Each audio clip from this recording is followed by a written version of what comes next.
Hello everyone, today we will talk about sleeping time and its facts. What will happen if you sleep for a whole day or you didn't sleep for a day?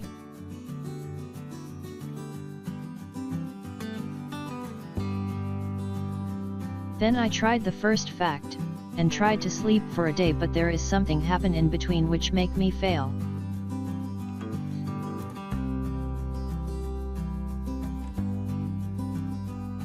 It was Friday night when I planned to do this. I thought it will be easy. So I started this at around 12 AM on the same day. I slept for 8 hours consecutively, but after that slowly I assuming that I can't sleep anymore. I was dreaming frequently, which leads me to make myself awake. I was feeling hungry and thirsty at the same time.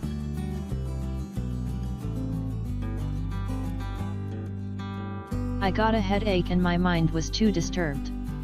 Then I finalized that it will be not possible to make it today, so I quit and take some food and water.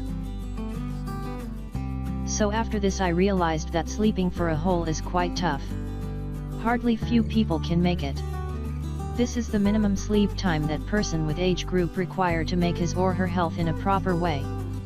Now we will take a look into that person who make a world record by stay awake consecutively for 264 hours or 11 days in 1964.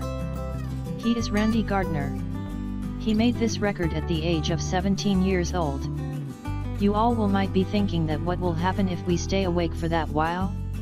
After going without sleep for 48 hours, a person's cognitive performance will worsen, and they will become very fatigued.